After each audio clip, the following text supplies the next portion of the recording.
السلام علیکم ورحمۃ اللہ تعالی وبرکاتہ۔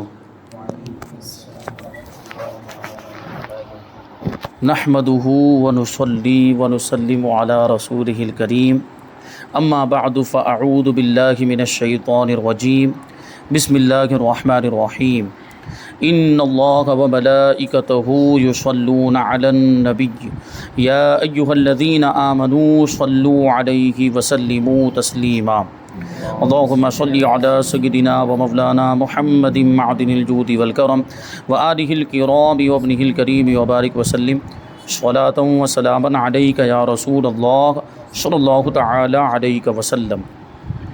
سبق نمبر 7 جاری ہے۔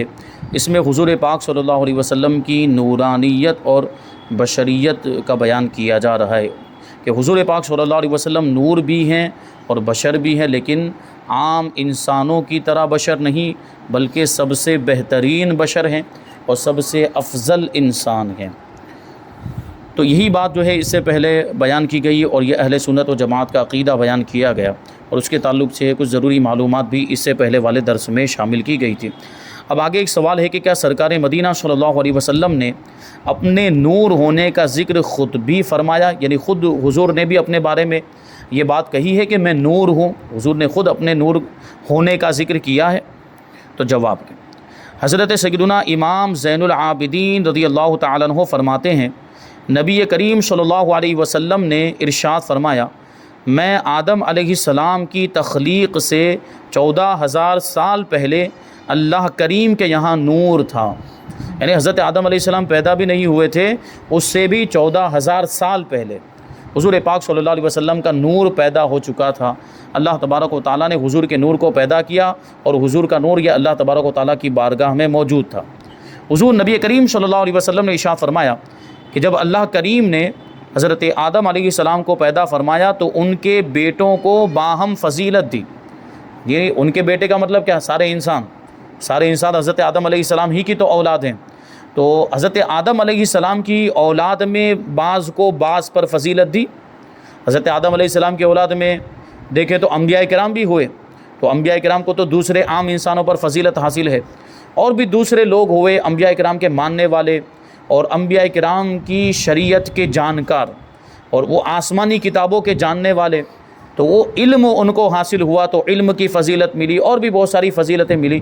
تو آپس میں حضرت آدم علیہ السلام کی اولاد کو اللہ تبارک و تعالیٰ نے ایک دوسرے پر فضیلت دی۔ حضور پاک صلی اللہ علیہ وسلم نے ان کی ایک دوسرے پر فضیلت ملاحظہ فرمائی، یعنی حضور پاک صلی اللہ علیہ وسلم نے دیکھا کہ آدم علیہ السلام کی اولاد میں ایک کو دوسرے پر فضیلت حاصل ہے، اس کو حضور نے ملاحظہ فرمایا۔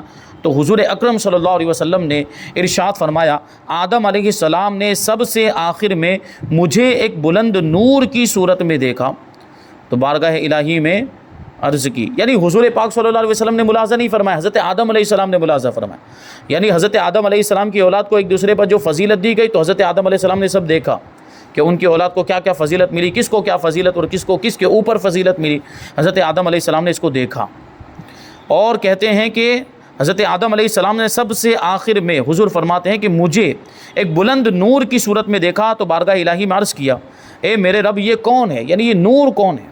تو اللہ کریم نے ارشاد فرمایا کہ یہ تمہارا بیٹا احمد ہے، یہ اول بھی ہے آخر بھی ہے، اور یہی سب سے پہلے شفاعت کرنے والا ہے۔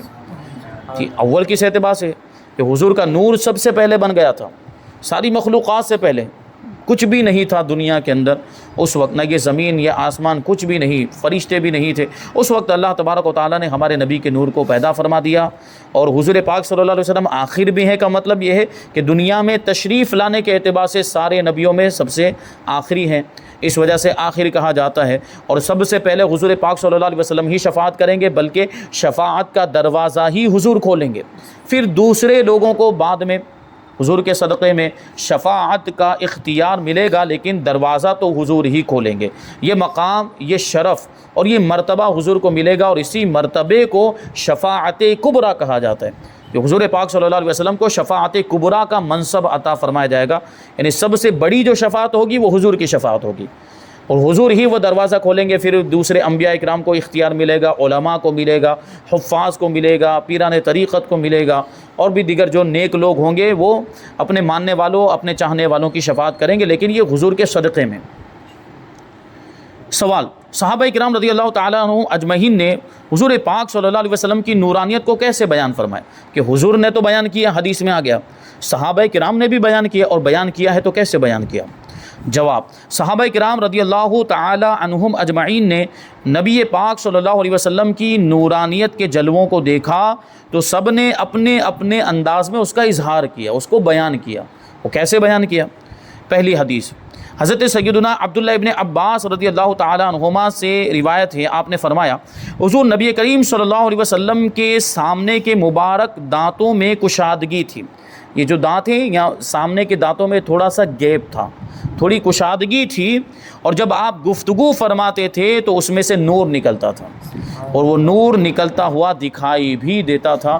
صحابہ اکرام اس کو ملاحظہ بھی فرماتے تھے، کوئی نور کہاں سے نکلتا ہے؟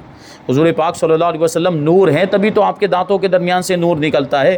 تو یہ حضور کے نور ہونے کی ایک دلیل۔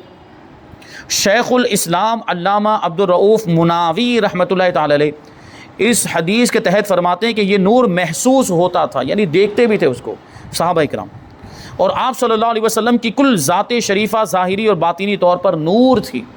یعنی یہ نور جو کہا جا رہا ہے کہ حضور پاک صلی اللہ علیہ وسلم نور بھی ہیں، بشر بھی ہیں، تو کوئی یہ کہہ سکتا ہے کہ بھائی باطنی طور پر نور ہے، روحانی طور پر نور ہے اور ظاہری طور پر جسم ہے۔ نہیں، حضور پاک صلی اللہ علیہ وسلم باطنی اور ظاہری طور پر آپ کی ذات شریفہ نور ہی نور ہے، حتیٰ کہ آپ صلی اللہ علیہ وسلم اپنے اصحاب میں سے جس کو چاہتے اسے نور عطا فرما دیتے تھے۔ یعنی حضور پاک صلی اللہ علیہ وسلم خود تو نورانی ہیں، حضور سے جس چیز کو نسبت ہو جائے وہ چیز بھی نورانی ہو جاتی ہے۔ جیسے اس سے پہلے بھی میں نے غالباً یہ بات بیان کی تھی کہ حضور پاک صلی اللہ علیہ وسلم کے جسم مبارک کا سایہ نہیں پڑتا تھا، کیونکہ حضور پاک صلی اللہ علیہ وسلم نور ہیں، نور اور روشنی کا سایہ نہیں ہوتا، نور کا سایہ نہیں ہوتا ہے۔ حضور پاک صلی اللہ علیہ وسلم بھی نور ہیں، اور اس وجہ سے حضور کے جسم مبارک کا سایہ نہ چاند کی چاندنی میں پڑتا تھا، نہ سورج کی روشنی میں پڑتا تھا، حضور کا سایہ نہیں تھا۔ اور اس میں بھی اور بھی حکمتیں ہیں کہ حضور کا اگر سایہ ہوتا تو حضور کے ساتھ میں چلنے والے، حضور کے پیچھے چلنے والے، جس طرف سایہ ہوتا اس طرف چلنے والوں کا پاؤں اس سائے پر پڑ سکتا تھا۔ تو اللہ تبارک و تعالیٰ کو یہ بھی گوارا نہ ہوا کہ میرے حبیب کے سائے پر بھی کسی کا پاؤں پڑے، تو سایہ ہی نہ رکھا۔ اللہ تبارک و تعالیٰ نے ہمارے آقا کا سایہ ہی نہ رکھا۔ اور سب سے بڑی بات یہ کہ نور ہیں اور نور کا سایہ نہیں، جیسے کہ ٹیوب لائٹ جل رہی ہے، اس میں سے جو روشنی نکل رہی اس روشنی کا سایہ پڑ رہا ہے نہیں، اس روشنی کی زد میں اگر کوئی چیز آئے گی، اس کے مقابل میں کوئی چیز آئے گی تو اس کا سایہ ہوگا، روشنی کا سایہ نہیں ہے۔ تو پتہ چلا نور کا سایہ نہیں ہوتا۔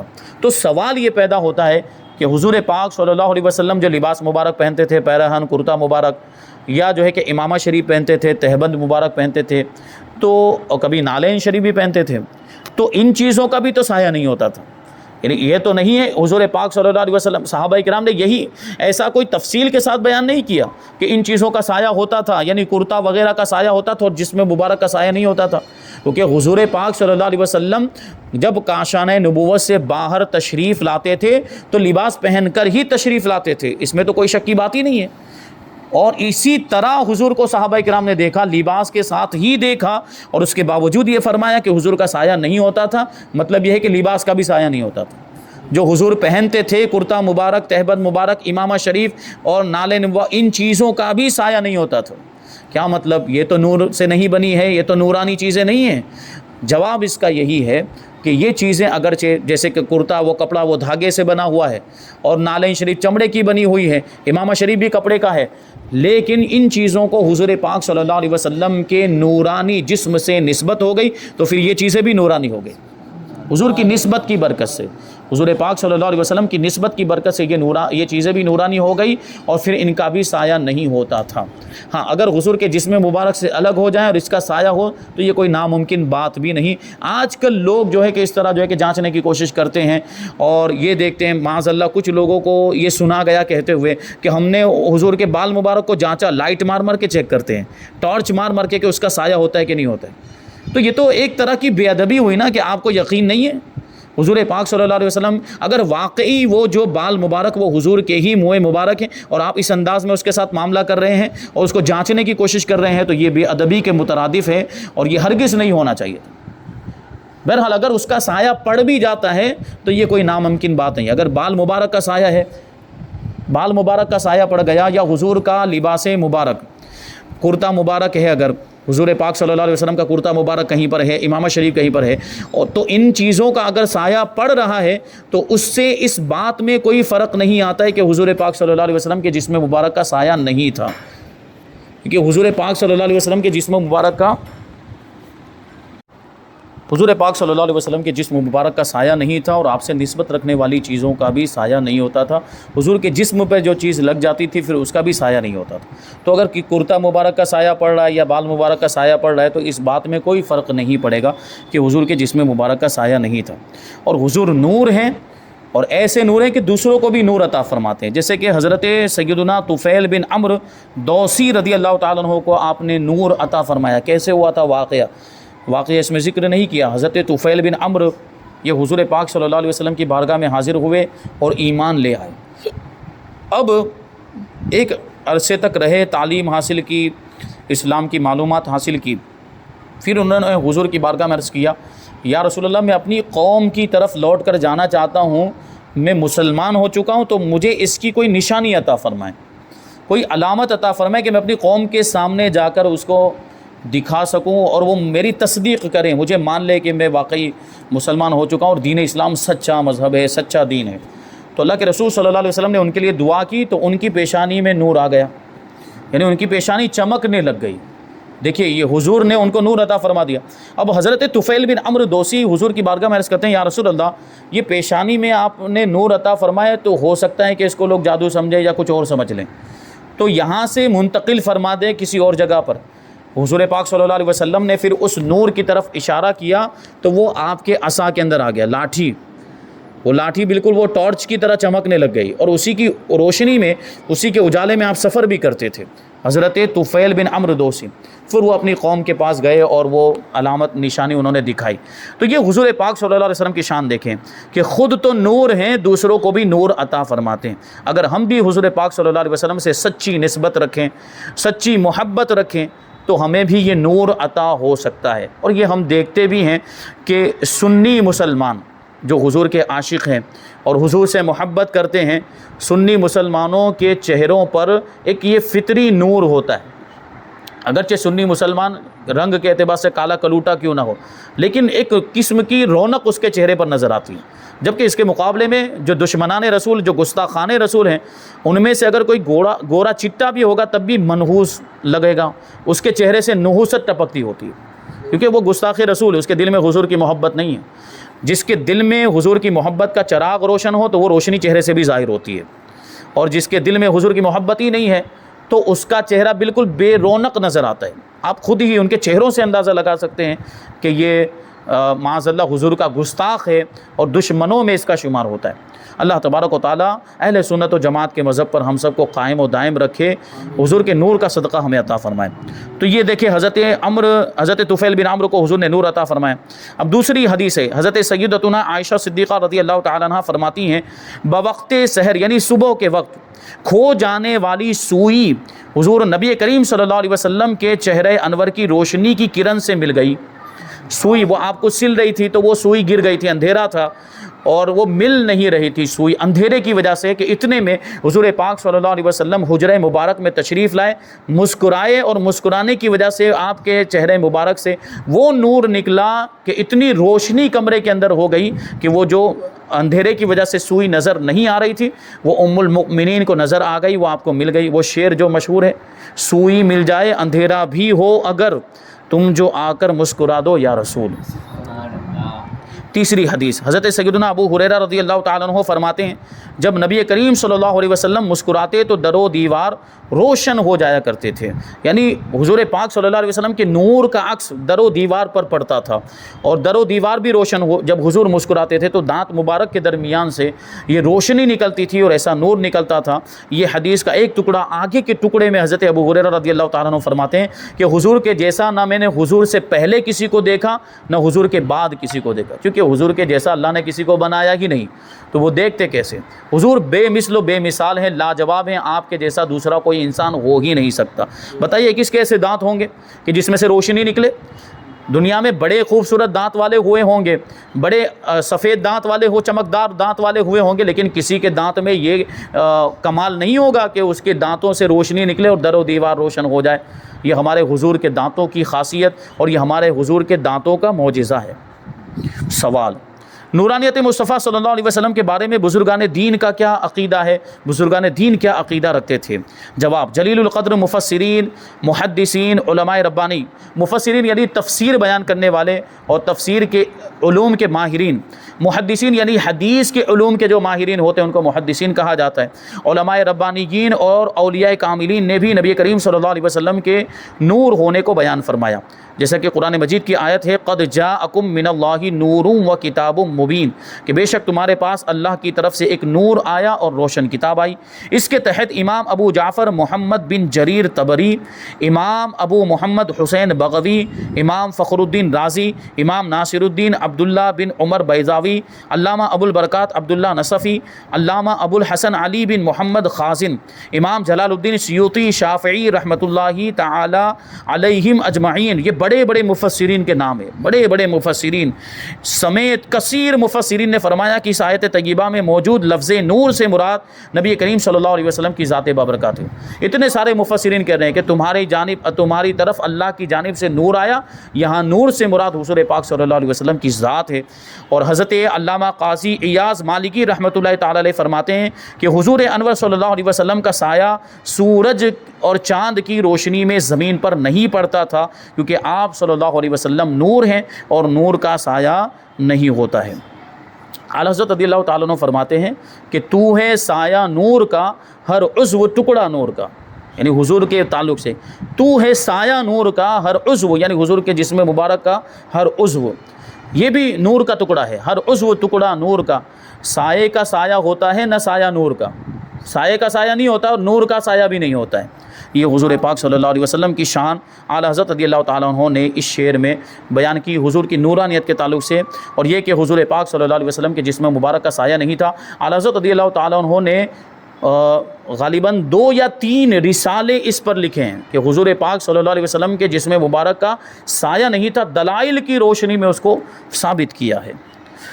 آگے سوال ہے کہ کیا ایسا ممکن ہے کہ کوئی نور بھی ہو اور بشر بھی ہو؟ یہ سوال آتا ہے، کوئی نور بھی ہو اور انسان بھی ہو، یہ دونوں چیزیں کیسے ایک ہی ذات کے اندر جمع ہو سکتی ہے؟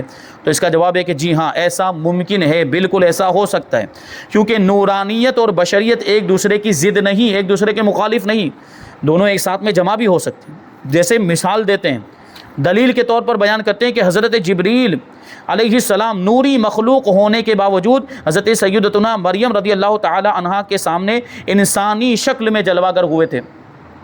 حضرت جبریل فرشتے ہیں، بلکہ فرشتوں کے سردار ہیں، اور فرشتوں کو اللہ تبارک و تعالیٰ نے کہاں سے پیدا کیا؟ کس چیز سے پیدا کیا؟ نور سے پیدا کیا۔ وہ نورانی مخلوق ہیں، لیکن اس کے باوجود انسانی شکل میں آئے تھے۔ حضرت مریم رضی اللہ تعالیٰ عنہا کے پاس وہ واقعہ مشہور ہے، اللہ تعالیٰ کا ارشاد ہے کہ وہ آیت کریمہ ہے کہ فَأَرْسَلْنَا إِلَيْهَا رُوحَنَا فَتَمَثَّلَ لَهَا بَشَرًا سَوِيًّا، تو اس کی طرف یعنی مریم کی طرف ہم نے اپنا روحانی بھیجا، یعنی حضرت جبریل کو بھیجا، وہ اس کے سامنے ایک تندرست آدمی کے روپ میں ظاہر ہوا۔ اسی وجہ سے تو حضرت مریم رضی اللہ تعالیٰ عنہ نے پناہ مانگی تھی کہ میں تیرے شر سے اللہ کی پناہ مانگتی ہوں کہ کہیں وہ گناہ میں مبتلا نہ ہو جائے، لیکن حضرت جبریل علیہ السلام نے کہا تھا کہ میں تو جبرائیل ہوں، اللہ کی طرف سے تمہیں بیٹا دینے کے لیے آیا ہوں۔ اور پھر حضرت عیسیٰ علیہ السلام پیدا ہوا، اور ایک لمبا واقعہ ہے۔ تو پتہ کیا چلا کہ انسانی شکل میں آئے تھے حضرت جبریل علیہ السلام۔ تو اگر یہ دونوں چیزیں جمع نہیں ہو سکتی، نور اور بشر، تو حضرت جبریل علیہ السلام بھی تو انسانی شکل میں نہیں آ سکتے تھے۔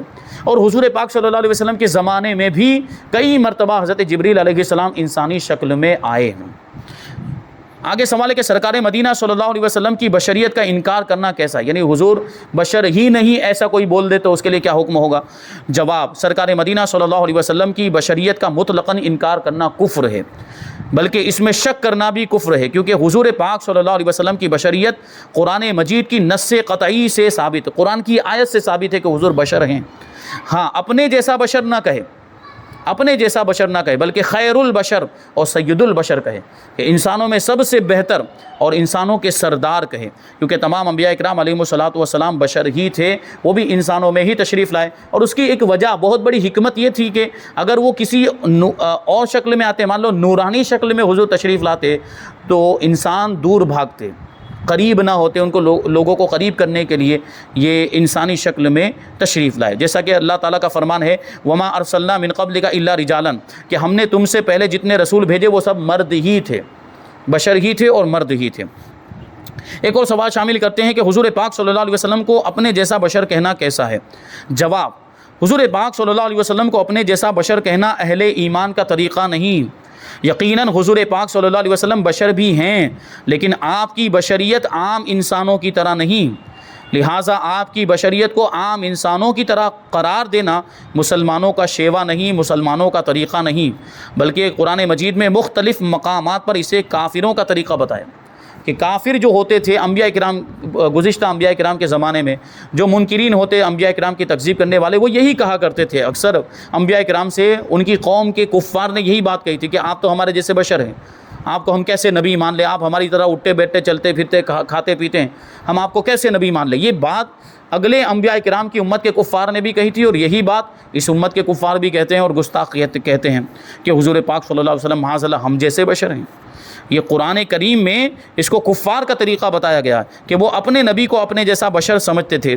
جیسا کہ قرآن مجید میں اللہ تعالیٰ ارشاد فرماتا ہے وَلَقَدْ أَرْسَلْنَا نُوحًا إِلَىٰ قَوْمِهِ فَقَالَ يَا قَوْمِ اعْبُدُوا اللَّهَ مَا لَكُم مِّنْ إِلَٰهٍ غَيْرُهُ أَفَلَا تَتَّقُونَ فَقَالَ الْمَلَأُ الَّذِينَ كَفَرُوا مِنْ قَوْمِهِ مَا هَٰذَا إِلَّا بَشَرٌ مِّثْلُكُمْ. اور بے شک ہم نے نوح کو اس کی قوم کی طرف بھیجا تو اس نے کہا کہ اے میری قوم اللہ کو پوجو، اس کے سوا تمہارا کوئی خدا نہیں، تو کیا تمہیں ڈر نہیں؟ تو اس کی قوم کے جن سرداروں نے کفر کیا وہ بولے کہ یہ تو نہیں مگر تم جیسا آدمی.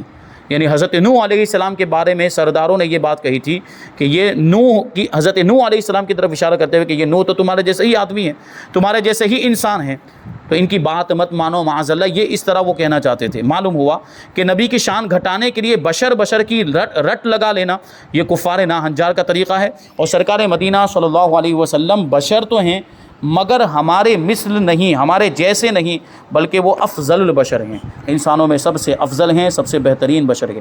یہاں پر یہ 7واں سبق مکمل ہو گیا. اب سبق نمبر 8 جس میں حضور پاک صلی اللہ علیہ وسلم کے حاضر و ناظر ہونے کا بیان ہوگا.